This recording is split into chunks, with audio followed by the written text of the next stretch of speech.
سچا بھروسہ تھا کہ وہ میرا پیر ہے اور میرے پاس ضرور آئے گا۔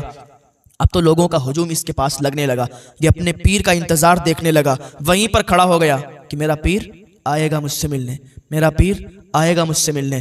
لوگ اس کے پاس آنے لگے، نوجوانوں کی بھیڑ لگنے لگی۔ اب اس کے ماننے والے بہت ہو گئے کہ یہ اتنا بڑا عاشق، اتنا بڑا دیوانہ کہ ایک عام انسان رات کے اندھیرے میں آتا ہے اور اس سے کہتا ہے اور پھر چلا جاتا ہے، اور اپنے اسی پیر کی بات مان کر، اور یہ یہاں پر ابھی تک کھڑا ہے، اسے دھوپ بھی نہیں لگ رہی، اسے بھوک بھی نہیں لگ رہی۔ لوگ آتے تھے اسے کھانے کے لیے دیتے تھے، لوگ آتے تھے اس کے پاس ہجوم لگ گیا، لوگوں کا مجمع اس کے پاس لگ گیا۔ اب ادھر یہ چور جو تھا، یہ ڈاکو جو تھا، یہ بھی بہت بڑا ڈاکو تھا۔ اس نے ایک منصوبہ بنایا، اپنی پوری گینگ کو لیا، اس کی بھی بہت بڑی گینگ تھی، پوری گینگ کو لیا۔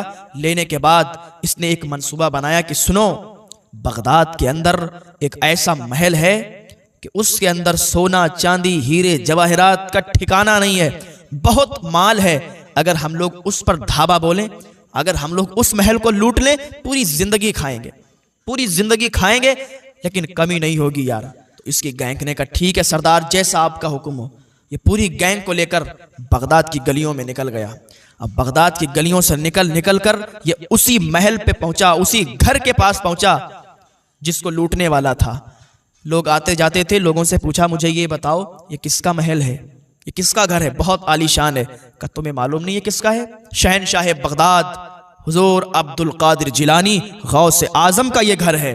کہ اچھا، یہ تو بہت بڑے آدمی معلوم دیتے ہیں۔ کہ ہاں، ان کا رتبہ بھی بہت بڑا ہے اور وہ مالدار بھی بہت ہیں۔ حضور غوث پاک رضی اللہ تعالیٰ عنہ بہت مالدار تھے۔ حضور غوث پاک رضی اللہ تعالیٰ عنہ جو کپڑے پہنا کرتے تھے نا، تو اس میں بہت اچھا کپڑا ہوا کرتا تھا، اتنا اچھا ہوا کرتا تھا کہ اس زمانے کے بادشاہ بھی اتنا اچھا نہیں پہن پاتے، لیکن اس میں ایک آستین میں ٹاٹ لگوا لیا کرتے تھے۔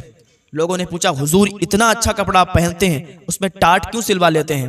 تو غوث پاک فرماتے ہیں اچھا اس لیے پہنتا ہوں تاکہ بادشاہوں کے سامنے سے گزروں تو ان کا گھمنڈ ٹوٹے، ٹاٹ اس لیے لگوا لیتا ہوں تاکہ غریبوں کے سامنے سے گزروں تو انہیں مایوسی نہ ہو۔ غوث پاک رضی اللہ تعالیٰ عنہ کے گھر کے سامنے وہی ڈاکو جو اس سے کہا گیا تھا کہ تو یہی رک، میں آؤں گا تو اگلا حکم سناؤں گا، تو وہی ڈاکو حضور غوث پاک رضی اللہ تعالیٰ عنہ کے گھر کے اندر داخل ہوا۔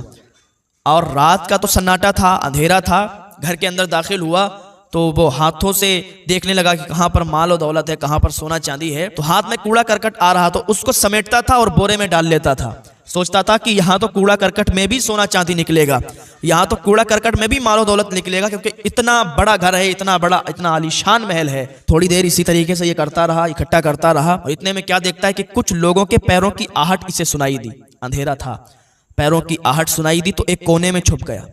جب کونے میں چھپا تو ان کی آواز آ رہی تھی۔ عبد القادر جیلانی کے پاس وہ لوگ آئے اور کہا حضور ہمارے یہاں کا ابدال جو ہے وہ وصال کر گیا، ابدال نہیں رہا ہمارے یہاں کا، آپ ابدال کو بھیجئے، ابدال کی ضرورت ہے۔ تو حضور غوث پاک نے فرمایا اچھا ابدال کی ضرورت ہے، اب اتنے ٹائم کون ملے گا؟ تو آپ نے فرمایا کہ جاؤ فلاں کونے میں ایک ابدال ہے، وہ اللہ کا ولی ہے، اس کو نکال کے لاؤ اور اس کو لے جاؤ اپنے یہاں۔ تو حضور غوث پاک رضی اللہ تعالیٰ عنہ نے جب اتنا فرمایا تو جو لوگ آئے تھے وہ اسی کونے کی طرف پہنچے تو وہ خود باہر نکل کے آ گیا۔ آنے کے بعد وہ ڈاکو حضور غوث پاک کی بارگاہ میں پہنچا۔ کہا حضور آپ نے مجھے کیسے پہچان لیا کہ میں یہاں ہوں؟ یہ سب مت پوچھو، ابدال کی ضرورت ہے، یہ لوگ لینے آئے ہیں، ان کے ساتھ چلے جاؤ۔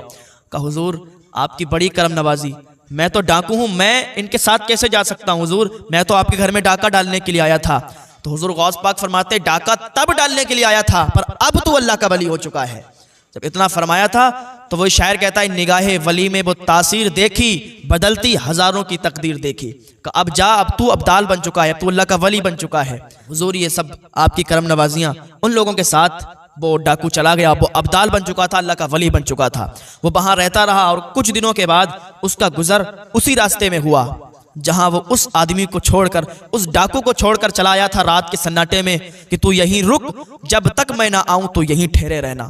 وہ وہاں پر ٹھہرا ہوا تھا، اس کے اندر سچا عشق تھا، سچا پیار تھا کہ میرا پیر آئے گا، اسے امید تھی، اور اسی کی آہوں نے، اسی کی فریاد نے اس کو اللہ کا ولی بنا دیا۔